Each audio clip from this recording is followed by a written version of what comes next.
ராசி என்பர்களே, கன்னிராசி என்பர்களை பொறுத்த வரைக்கும் வரக்கூடிய நாட்கள் ஒரு அற்புதமான காலகட்டம் அப்படின்னு சொல்லலாம்.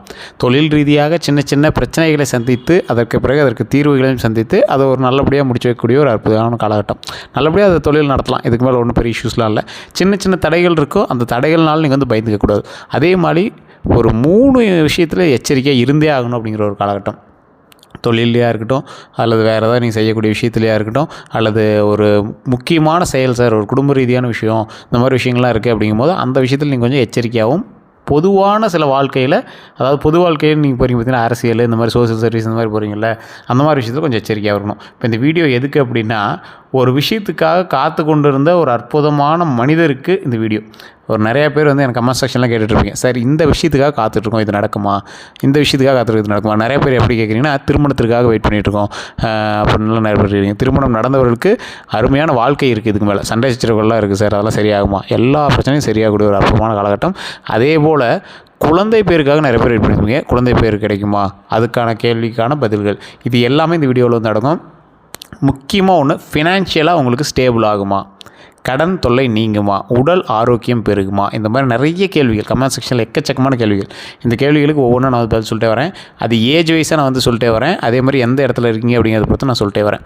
வெளிநாட்டு வாழ் மக்களுக்கு இன்னொரு 1 மாத காலத்திற்கு கொஞ்சம் எச்சரிக்கையாகவும் நிதானமாகவும் செயல்படுகிற ஒரு காலகட்டங்களாக இருக்குது. இந்தியாவை தாண்டி நீங்கள் வெளியில் இருக்கீங்க அப்படிங்கிற பட்சத்தில் நீங்கள் அந்த சனிப்பெயர்ச்சியில் ஸ்டார்டிங் ஒரு 3 மாத காலமே உங்களுக்கு கொஞ்சம் டவுட்டு ஒரு பார்த்துருக்கணும். அதில் ஃபஸ்ட்டு 1 மாத காலம் கொஞ்சம் எச்சரிக்கையாக இருக்கக்கூடிய ஒரு காலகட்டமாக இருக்குது. அந்த காலகட்டங்கள் தாண்டிச்சுன்னா அற்புதமான காலகட்டம் தான், ஒன்றும் பயப்பட தேவையில்லை. இது பாயிண்ட் 1. அதே போல் இந்த கன்னிராசியில் இருக்கிற வெளிநாட்டு வாழ் மக்களாக இருந்தாலும் சரி, இல்லை வெளிநாட்டு பணங்களை உள்ளூரிலிருந்து அனுபவிக்கக்கூடிய மக்களாக இருந்தாலும் சரி, ஒரு மாத காலம் அல்லது 2 மாத காலம் அதிலேருந்து ஒரு ரிஸ்க் எடுத்து கொஞ்சம் அப்படி தப்பிச்சு வர மாதிரி இருக்கும். அதாவது வேலை மாற்றமோ அல்லது பண வருவாயில் ஏதோ சிக்கலோ, இல்லை ஏதோ ஒரு வித்தியாசமான ஒரு தொழில் ரீதியான பிரச்சனைகளோ அதை நீங்கள் சந்தித்து அதை வந்து சரியாகிற மாதிரி இருக்கும். இது இந்த ராசிக்கு மட்டும் இல்லை, இந்த ராசியோடு இருக்கக்கூடிய லக்கினக்காரர்களுக்கும் அது வந்து பொருந்தும். அதே போல் பொறுமையாக செய்யக்கூடிய ஒவ்வொரு விஷயமுமே உங்களுக்கு வந்து லக்காக தான் வந்திருக்கு. நீங்கள் ஆளே பொறுமையான ஆள் தான். நீங்கள் வந்து உங்களை என்ன தான் ப்ளே பாய் வந்து அது சரியில்லை இது சரியில்லை அப்படின்னு உங்களை வந்து காரணம் சொன்னாலும், நீங்கள் ஒரு அற்புதமான பிறவி. இந்த பிறவியில் பிறந்ததற்கு, கன்னிராசியாக பிறந்ததற்கு வருந்துபவர்கள் பலர் இருந்தாலும் எழுதி வச்சுக்கோங்க. உங்களோட லைஃப் ஸ்டைலில் இத்தனை நாட்கள் கஷ்டப்பட்டுருக்கலாம், உங்களுக்கு வயசே 40 தாண்டி இருக்கலாம், இதுக்கு மேலே என்ன சார் சக்ஸஸ் அப்படின்னு நினைக்கலாம். இனி வரக்கூடிய காலங்கள் ஓரளவுக்கு உங்களுக்கு மகிழ்ச்சியான காலங்களாகவே தான் அமையுது. அதுவுமே இன்னும் ஒரு 5-6 வருஷம் கழிச்சு தான் உங்களுக்கு இன்னும் டாப் மோஸ்ட் காலங்கள்லாம் இருக்குது. இருந்தாலும் இது பரவாயில்லையா இருக்குது. இப்போ நிறைய பேர் காத்துட்டு இருந்த சில விஷயங்களை பற்றி நம்ம பேசிடலாம். ஃபஸ்ட்டு பாயிண்ட்டு, திருமணத்திற்காக காத்து கொண்டு இருக்கக்கூடிய இந்த ராசிக்காரர்களுக்கு வரக்கூடிய காலகட்டத்தில் நீங்கள் ஸ்டெப் எடுக்கலாம். ஸ்டெப் எடுத்தால் அதற்கான முதல் ஒரு செய்திகள் வர ஆரம்பிக்கும். அந்த செய்திகள் சின்ன சின்ன தடைகளை சந்தித்து தான் உங்களுக்கு வந்து வெற்றியாக கொண்டு வரும். அதில் ஒரு சிலருக்கு முதல் தகவலே வெற்றி அமையலாம். எப்படி சார் ஒவ்வொருத்தருக்கும் முதல் தகவலே வெற்றி அமையுது, இது யாரை வச்சு கண்டுபிடிக்கிறது அப்படின்னு கேட்டிங்கன்னா, உங்களுடைய தசாபுத்தி வலுவாக இருக்கக்கூடியவர்களுக்கு அது கண்டிப்பாக வந்து ஆப்டாக பொருந்தும். அதை எப்படி சார் தெரிஞ்சுக்கிறது, தசாபுத்தி வலுவாக இருக்கா அப்படின்னு எப்படி தெரிஞ்சுது? நீங்கள் பக்கத்தில் இருக்கக்கூடிய ஜோதிடர்கிட்ட உங்களுடைய பிறந்த தேதி, பிறந்த நேரம், பிறந்த ஊர் சொன்னீங்க அப்படின்னா, இப்போ நடப்பு தசாபுத்தி உங்களுக்கு என்ன அப்படின்னு சொல்லுவார். நடப்பு தசாபுத்தி வச்சு உங்களுடைய அடுத்த ஸ்டெப் ஆஃப் மூவ்மெண்ட் வந்து நீங்கள் கண்டுபிடிச்சிக்கலாம். அந்த ஸ்டெப் ஆஃப் மூவ்மெண்ட்டில் உங்களோட லைஃப் எப்படி இருக்க போகுது, அதில் தசாபுத்தியை பொறுத்து உங்களுக்கு முதல் விஷயத்துலேயே முதல் தகவலையே உங்களுக்கு வந்து ஓகே ஆகும் அப்படிங்கிறது வந்து தெரிஞ்சுக்கலாம். இல்லை சார் அதில் சரியாக தெரியல அப்படிங்கிற பட்சத்தில் நீங்கள் ஆட்டோமேட்டிக்காக என்ன பண்ணணும் அப்படின்னா, கீழே ஒரு நம்பர் கொடுத்துருக்கேன், இந்த டிஸ்கிரிப்ஷன் நம்பர் கொடுத்துருக்கேன். நீங்கள் ஸ்க்ரீன்லேயும் பார்த்தீங்கன்னா அந்த நம்பர் ஓடிட்டுருக்கோம். அந்த நம்பருக்கு ஃபோன் பண்ணி நீங்கள் வந்து உங்களுடைய பிறந்த தேதி, பிறந்த நேரம், பிறந்த ஊர் சொன்னீங்க அப்படின்னா ஆட்டோமேட்டிக்காக இங்கே வந்து கிளியராக உங்களுக்கான பிரச்சனைகளுக்கான சொல்யூஷன் கொடுத்துருவாங்க. சரி சார், இப்போ இந்த கன்னிராசி பொறுத்த வரைக்கும் திருமணத்திற்கு மட்டும்தான் ஆப்பர்ச்சுனிட்டி கிடச்சி அது வந்து தடைகளை சந்தித்து அது ஒரு வெற்றியாகும் அப்படின்னு கேட்டால், குழந்தை பேருக்காக வெயிட் பண்ணிட்டு இருக்கக்கூடிய கன்னிராசி நண்பர்கள், இது நான் சொல்கிற தகவலை கண்டிப்பாக நோட் பண்ணி வச்சுக்கோங்க. முடிஞ்சால் ரெக்கார்ட் கூட போட்டு வச்சுக்கோங்க, இல்லை சேவ் பண்ணி வச்சுக்கோங்க. ஃபேஸ்புக்கில் பார்த்தீங்கன்னா கண்டிப்பாக உங்களோட வாட்ஸ்அப்புக்கு யாருக்கா ஷேர் பண்ணி வச்சுக்கோங்க. கன்னிராசியில் இருக்கிற யாருக்காக இருந்தாலும் சரி இந்த விஷயத்தை ஷேர் பண்ணி வச்சுக்கோங்க. கன்னிராசி நண்பர்கள் குழந்தை பேருக்காக காத்துட்ருக்கீங்க அப்படின்னா, இந்த காலகட்டம் உங்களோட வாழ்க்கையிலேயே மிகப்பெரிய ஒரு ஆப்பர்ச்சுனிட்டியான காலகட்டம். தயவுசெய்து உங்களோட ஜாதகத்தை செக் பண்ணுங்கள். செக் பண்ணிட்டு உங்களோட தசாபுத்தி மேட்சாக இருக்குதா, உங்களோட கணவரோட தசாபுத்தி மேட்சாக இருக்கா, இல்லை மனைவியோட தசாபுத்தி மேட்சாக இருக்கா, இதை மட்டும் செக் பண்ணிவிட்டு, மேல்மலையனூர் தெரியுங்களா, திருவண்ணாமலை போனீங்கன்னா அந்த பக்கத்தில் மேல்மலையனூர், ஃபஸ்ட்டு திருவண்ணாமலை ஆலயத்தில் வணங்கிட்டு தான் மேல்மலையனூர் போய் வணங்குவாங்க. ஸோ திருவண்ணாமலைக்கு போகிறீங்க, அங்கே வணங்குறீங்க, அதுக்கடுத்து மேல்மலையனூர் போகிறீங்க, மேல்மலையூரில் போய் மேல்மலையனூர் அங்காள பரமேஸ்வரம்மா வழிபட்டு வரீங்க. இது தாய் தந்தையரை வணங்குவதற்கான ஒரு அற்புதமான ஒரு விஷயம். உங்களுடைய முன்னோர்கள் பாவம் இருந்தாலும் அதன் மூலமாக கழியக்கூடிய ஒரு அற்புதமான காலகட்டம். ஸோ குழந்தை பேர் தடைபட்டு இருக்குது அப்படின்னா உங்களோட முன்னோர்களுடைய வம்சாவளியினுடைய பிரச்சனை ஏதாவது இருக்கா, சாபங்கள் ஏதாவது இருக்கான்னு அதை செக் பண்ணணும். ஸோ அதெல்லாம் நீங்கள் செக் பண்ணிட்டு ஆட்டோமேட்டிக்காக இந்த 2 கோயிலுக்கு போயிட்டு வந்துட்டு எப்போ நீங்கள் ஃப்ரீயாக இருக்கீங்களோ பழனி போயிட்டு வாங்க. பழனியில் கீழே திரு ஆவினன்குடி அப்படின்னு இருக்குது. பழனி கோயில் அடிவாரத்துலேயே நீங்கள் படிக்கட்டு ஏறிங்க பார்த்தீங்களா, அந்த படிக்கட்டு பெரிய தூண் மாதிரி இருக்கும் பார்த்தீங்களா, 4 தூண் அது பெருசாக இருக்கும் பார்த்தீங்களா, என்ட்ரன்ஸு விநாயகர் கோயில், அதுக்கு டைரக்ட் ஆப்போசிட்லேயே இருக்கும். அந்த கோவிலின் பெயர் திரு ஆவினங்குடியில் இருக்கக்கூடிய குழந்தை வேலப்பர் கோயில். குழந்தை ரூபத்தில் அந்த கடவுள் வந்திருக்கும். பழனி 3ஆம் படைவீடுங்கிறாங்க. கீழே இருக்கக்கூடிய திரு ஆவினங்குடி தான் 3ஆம் படைவீடு.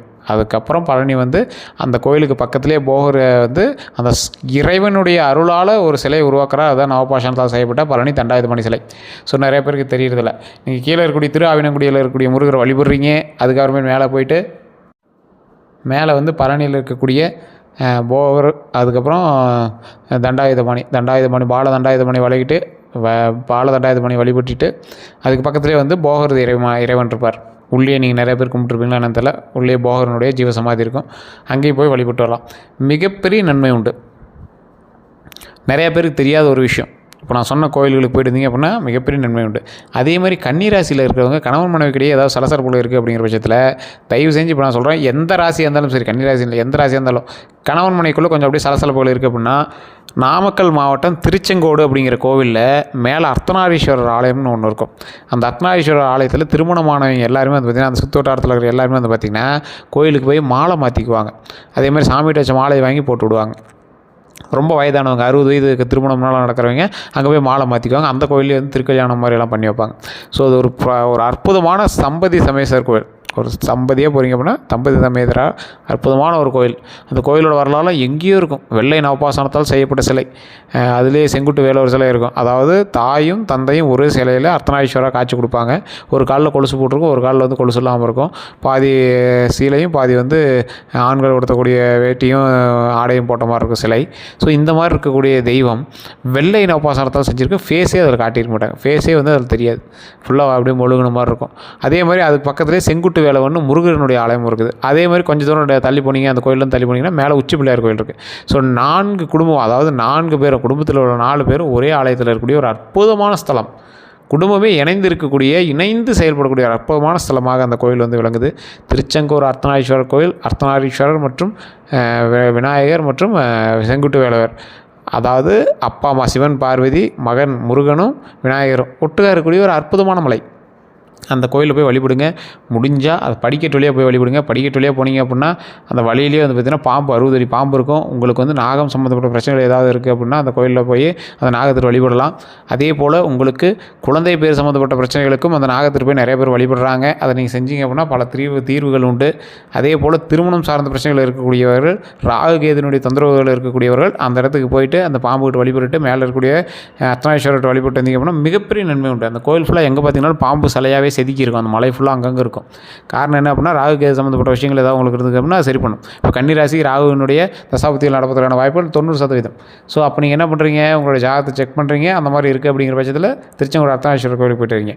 அதாவது இந்த டைம் உங்களுக்கு எப்போ இருக்கும் அப்படின்னா காலுக்கடியில் பாம்பு போனால் எந்த பக்கம் திரும்புறதுன்னு உங்களுக்கு தெரியாமல் ஒரு நகருவீங்க பார்த்தீங்களா. கடிச்சிடாமையும் பார்த்துக்கணும், அதை மிதிச்சிடாமையும் பார்த்துக்கணும், பயத்துலேயும் இருப்பீங்க பார்த்தீங்களா, எந்த பக்கம்டா போகும் அப்படிங்கிற மாதிரி. ஸோ அந்த மாதிரி அந்த பயத்தை உங்களுக்கு கிளப்பிடும். அது கொத்துதோ இல்லையோ உங்களுக்கு பயத்தை கிளப்பிடும். ஸோ அந்த பயமே உங்களுக்கு ரொம்ப பெரிய டென்ஷனாக இருக்கும் பார்த்தீங்கன்னா, அந்த மாதிரி பயத்தில் தான் நீங்கள் இப்போ இந்த காலகட்டத்தில் இருந்திருப்பீங்க. அது எல்லாத்தையும் விலக்கிட்டு இனி வரக்கூடிய காலங்கள் சந்தோஷமான மகிழ்ச்சியான காலகட்டங்களாக அமைவதற்கு வரக்கூடிய காலம் உங்களுக்கு உதவும். அதுக்கு இந்த இடங்களுக்கெல்லாம் நீங்கள் போயிட்டீங்க அப்படின்னா போதுமானது. இல்லை சார் நான் கொஞ்சம் செக் பண்ணிக்கிறோம், வேறு ஏதாவது சின்ன சின்ன விஷயங்கள் எனக்கு கொஞ்சம் தெரியணும் அப்படிங்கிற பட்சத்தில் உங்களுக்கு தயவு செய்து உங்களுடைய பிறந்த தேதி, பிறந்த நேரம், பிறந்த ஊர் இது 3 நோட் பண்ணிக்கோங்க. கீழே மென்ஷன் பண்ணியிருக்கோம், டிஸ்கிரிப்ஷனில் நம்பர் கொடுத்துருக்கோம். ஃபேஸ்புக்கில் பார்த்துட்டீங்க அப்படின்னா ஸ்க்ரீன்லேயே நம்பர் ஓடிட்டுருக்கு. இந்த நம்பருக்கு நீங்கள் ஃபோன் பண்ணி பேசி தெரிஞ்சுக்கலாம். கன்னிராசிக்காரில் எச்சரிக்கையாக இருக்க வேண்டிய இன்னொரு விஷயம் சொல்கிறேன். குடும்ப ரீதியான விஷயங்களில் வாக்கில் கொஞ்சம் எச்சரிக்கை தேவை. யாருக்காவது வாக்கு கொடுக்குறீங்க, ஷூரிட்டி கொடுக்குறீங்க, இல்லை நீங்கள் யாருக்காவது சண்டையில் பேசிகிட்டு இருக்கும்போது அது தெரியாமல் வார்த்தையை மென்ஷன் பண்ணுறீங்க அப்படின்னா சில வார்த்தைகளில் கவனம் தேவை. இதை மட்டும் நீங்கள் கரெக்டாக வச்சுட்டீங்க அப்படின்னா போதும், பல நன்மைகள் காத்திருக்கு.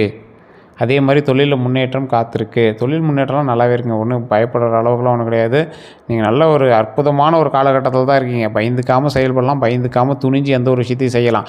இருந்தாலும் கொஞ்சம் எச்சரிக்கையாக செயல்பட்டீங்க அப்படின்னா கொஞ்சம் போதுமானது. சில விஷயங்கள்னால உங்கள் பேரில் கண் திருஷ்டிகள்லாம் இருக்கிறதுக்கு வாய்ப்பு இருக்குது. அந்த கண் திருஷ்டியிலேருந்து கொஞ்சம் விலகி கொஞ்சம் தத்ரூபமாக சில விஷயங்கள் செய்யும்போது கொஞ்சம் பொறுமையாகவும் நிதானமாகவும் செய்தால் நன்மை நிச்சயம். வேறு ஏதாவது தகவல் உங்களுக்கு வேணும் அப்படின்னா கீழே கமெண்ட் செக்ஷனில் பதிவிடுங்க. தயவு செய்து கீழே கான்டாக்ட் நம்பர் டீட்டெயில்ஸ் கொடுத்துருக்கோம். நீங்கள் ஃபோன் பண்ணிங்க அப்படின்னா எடுக்கலை அப்படின்னா கொஞ்சம் வெயிட் பண்ணி பண்ணுங்கள். ஏன்னா நிறைய பேர் ஃபோன் பண்ணிட்டே இருக்காங்க. கொஞ்சம் ஒவ்வொருத்தராக தான் வந்து பார்க்க முடியுது, ஒவ்வொருத்தராக தான் பேசுகிறாங்க. பிரபல ஜோதிடர் நம்பர் தான் கொடுத்துருக்கேன். உங்களுக்கு வேணும் அப்படின்னா ஜஸ்ட் வெயிட் பண்ணி கால் பண்ணி கேட்டு தெரிஞ்சுக்கோங்க. நம்ம சேனல் நிறைய பேர் ஃபாலோ பண்ணாமல் பார்த்துருக்கீங்க, சப்ஸ்கிரைப் பண்ணாமல் பார்த்துருக்கீங்க. தயவுசெய்து சப்ஸ்கிரைப் ஃபாலோ பண்ணிட்டு பாருங்கள். எல்லோருக்கும் நன்றி நண்பர்களே.